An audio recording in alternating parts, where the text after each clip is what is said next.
Hello and welcome to the ninth episode of the Panther Sports Podcast. I'm here with three-star baseball players, Owen Settle, Simon Pate, and Luke Jowers. And the man behind the camera is making his debut today, Simon Pate over here. Thank you. Now let's get started. All right, so we all play baseball. We kind of know how the season's going, so this will be a little bit of a different episode. But us three, Braylen being, not on the team, so he doesn't know as much, can talk about our expectations going into this weekend, tonight even, because we play Cleveland in the playoffs, kind of talk about how the season's gone as a whole and what to expect, going in the next couple weeks. So for y'all, y'all were both sophomores on varsity. I wasn't. So how have you two seen this team change from your sophomore year to last year and to now, skill-wise, just team camaraderie, all of that? Well, every year I've been here, the record's gotten so much better and better. Like our sophomore year, we were 13-21, which is pretty bad, but that was when we were in 6A and playing against schools a lot bigger than us. And then we moved to 5A, and it's just gotten better and better every single year. The team's just grown and grown.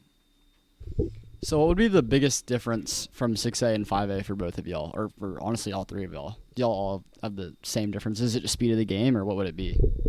I just think that the skill level, the competition in 5A is not as great as it was in 6A. We would play all sorts of Division I commits and just really good people who might not have gone and played college baseball, but now since we're just playing local schools, it's not as competitive.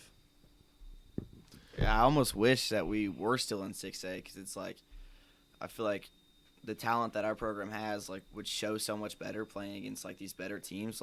It's just not as it doesn't mean as much how bad we're beating these teams that are less bad, but it would mean a lot if we were going out there against the 6A teams and beating all the 6A teams. So it's almost I wish we were still in 6A.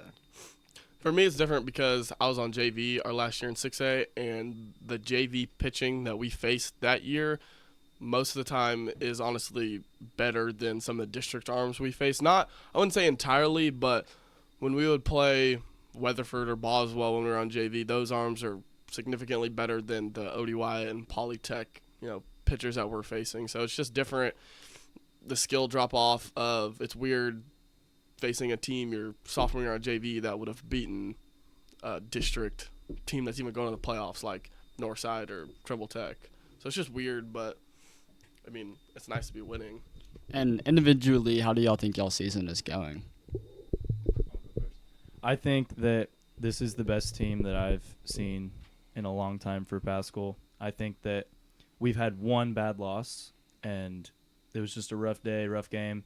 But I think that we can beat pretty much anyone with the way we're playing right now, with only 3 losses on the season. Yeah, I agree. I think that 3 losses is really impressive, especially in baseball where it's kind of one play can decide the entire game. I think we're 26-3 right now, so 27-3 right now, so that's pretty impressive, pretty good. Yeah, I think the season's going great. I think this is by far, even Dunham has said it before, that this is one of the, if not the best team that he's had while he's been here. I think we've had a very special team this year, and I think not only is the overall skill of our team better than it has been in past years, I think the chemistry is way better because we have 14 juniors, and we have a small senior class, but all the seniors are really tight with most of the juniors, and I think that all of us genuinely being good friends and there's not one person on the team that anybody dislikes. I think that helps a lot too, because when you're winning with your friends, it makes it more fun, and you want to play for, when you have teammates that you actually enjoy being around, it makes you want to play for them and not so much play for yourself and be selfish. So I think that also is a big reason why, we've had such a good season this year and are consistently winning these games by big numbers. So shout out to Owen for going. He's going to play another 4 more years. He's committed to ACU baseball, but still, all three of y'all, what's the biggest thing y'all might miss and are gonna what are you looking forward to and what are you gonna miss and what are y'all two just gonna miss about baseball for the rest of your lives? Since you've been playing since or how old? 7, 6, 4? Wow. Yeah, just for sure the guys I wouldn't want to play with any other team the team we got right now. Just like Luke said, the team chemistry's there, so I definitely miss the team aspect of it. Going and playing in college will definitely be a lot more serious, but I feel like the team will be just as fun. But this team that we have right now is just great. It's so fun to go to practice every day, even when you don't want to. It's fun to go and hang out with all the juniors, you say, because it's fun. I love playing baseball. Yeah, I think I'm gonna miss the little, like, obviously I'll miss playing the sport because I'm not gonna play like an organized game of baseball after the season's over. But I think I'll miss more of the little things of kind of like Simon said, the team, whether that's going out to eat after the game and everybody just kind of messing around or playing hacky sack before a game, just the little things that aren't necessarily a part of baseball, but that come along with being on the team, and just not really things that you wouldn't do, people you probably wouldn't hang out with so much if it wasn't during baseball. And so I think I'm going to miss that of not seeing these guys every day and playing with them and stuff like that. So you got another question? Nah, I really don't. No questions? I feel like, because I already know everything. You know? Yeah. I feel It's like weird, I know, but I don't know exactly everything about y'all, but I feel like I pretty much know the. okay. Owen, so we district champs. We went 12-1 in district How would we have an odd number of district games? because we played Heights 3 times. Oh, I guess that's true. 11-1. Yeah. 11-1. 11-1 and then Plus- the tiebreaker. Okay. Yeah. So anyway, we're district champs, and we play Cleveland this weekend, or this coming up series.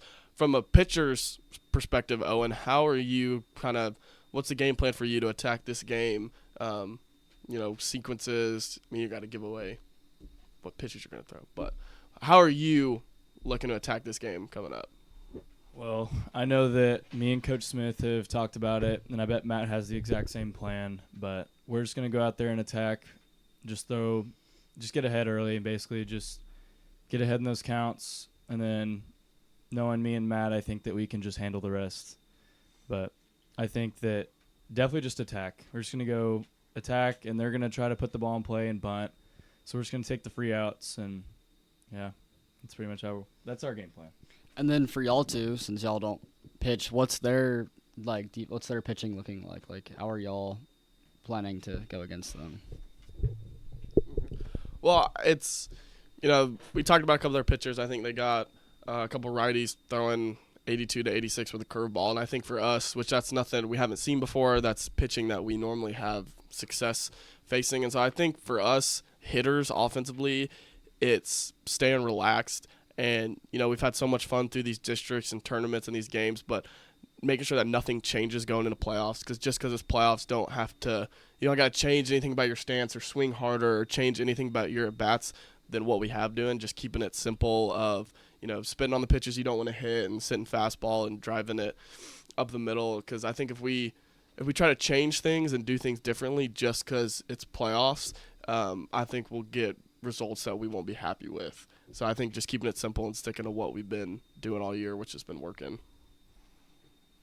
Yeah, I think playing Brewer and playing Heights in the last couple of games really gotten us ready for it. It's basically the same pitching that we're going to see here. I think tonight we have wind blowing in, so probably try to keep more balls on the ground today, and I think we should be able to dominate. And so y'all are playing a 3-game series, win 2, and then y'all play today, and then when's the next game? Yeah, we'll play best 2 out of 3, so Thursday's game got moved to today, which is Wednesday, and then Friday and Saturday are still scheduled, but if Friday gets canceled, we'll play a doubleheader on Saturday because I think Saturday's looking pretty good. All right, kind of switching the roles from more serious baseball talk to it is the end of the year. We only it's win or go home at this point, so you never know when our last game is going to be. What's kind of some core favorite memories y'all have had? Doesn't have to be from this season. It can be sophomore, junior year, but something that, you'll never forget that Pascal baseball has given you, whether it's the guys, a game, something like that. I think it's just winning with the guys. I mean, there's nothing more fun than winning. We've done a lot of winning this year, so it's been a fun year. Yeah, my favorite memories of Pascal baseball have always been winning games, especially when it's playoff season and it comes down to the wire. My sophomore year, we won a really, really close game with Timberview, and that was my favorite memory, was being on the pitcher's mound and having Seth Pate, Simon's brother, catch that ball in center, and then everyone running out onto the field, and that's my favorite memory. Same question goes to you. What's your favorite? I mean, I wouldn't say I have a memory in specific. I mean, the Heights last weekend, last Saturday, winning against Heights, winning a district championship, because I've never won a district championship in football or baseball. And so something like that means a lot to me. Also, Heights being our biggest rival and us kind of getting whooped by them in football this year, it felt good to beat them in baseball. But I think what makes everything better when you win a big game like that is what you do with the guys after. Like when you're celebrating on the bus ride home or you're going to get food after. And I think that whole experience from the time, the last out happens or the walk-off or whatever, from the time you win the game to when you're going home, of just being with the guys that, you've worked so hard with to get that win. I think that's what really makes it so special and memorable. And with that, more fun memories is y'all what y'all's hacky sacking. I know it's a big thing for the baseball team, big thing going around right now.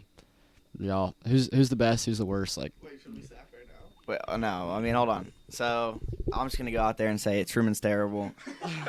Truman's gonna tell you he's good. He's not good. He's probably the worst, one of the worst on the team. Basically, nobody's gonna tell you they're bad at sack, but there's some bad sackers. There's also a lot of good sackers. Griffin Lee, good sacker. Good sacker. Sebastian, very good. Little bit of a sack hog. Kind of a sack hog. He likes to Big do his own sack thing. hog. Little of a sack hog.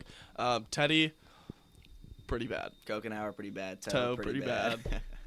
Just kind of dissing everybody. That's such a bad thing to say about somebody. It's just that's sack, such but a- still, like, hacky sack, like, going back to the team chemistry, kind of, there's something that the whole team does together. Like, if we're in school or something, like, we'll just go play hacky sack together. We'll meet up and we'll play hacky sack.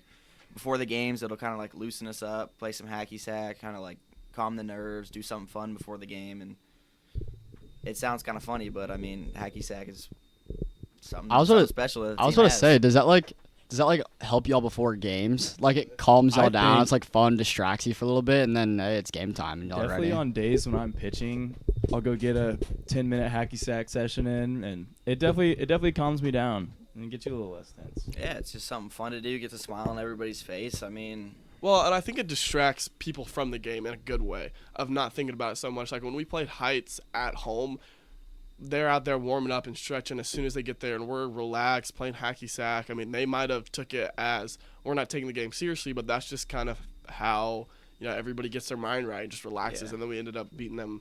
What was it, like 10-3? Yeah. Same thing with like we played Brewer, or we play these teams like. I think before the game, having something that relaxes everybody down, especially in baseball, because baseball can be such like a mentally challenging game because you can get really down on yourself if you're in a slump or you're not pitching well and stuff like that. So I think everybody being relaxed going into the game is a huge reason why we've been having so much success. yeah, I agree. Okay, well, just time to wrap it up. So, I don't really know what else to say. I think we're good. What are you about to say? You want to end it now? I think we're good. Guys, might be our last podcast. Might have one more. We Hold don't know yet. The Pantherette Sports quick Podcast announcement will continue to on next anybody year. that has made it all the way in this video. We need Probably not people. many of 'em. We need people Or skipped to take into the over episode. next year. So if anybody wants to reach out and is interested in doing the sports podcast next year, Apply for newspaper. go talk to Miss Buckner. What room is this? Anybody know? Don't know. Come to Miss Buckner's room. Right next to and- the stairwell, next to the counseling office. Okay, sure. Come to Miss Buckner's room, talk to her, and then she'll get y'all to talk to us, and we'll figure out if anybody wants to take over this next year. All right. Owen, thank you for coming. Simon, making his debut. Thanks for having me. And there will be one more episode, a send-off. See There y'all. will be. Okay. Whole 5-minute sack segment.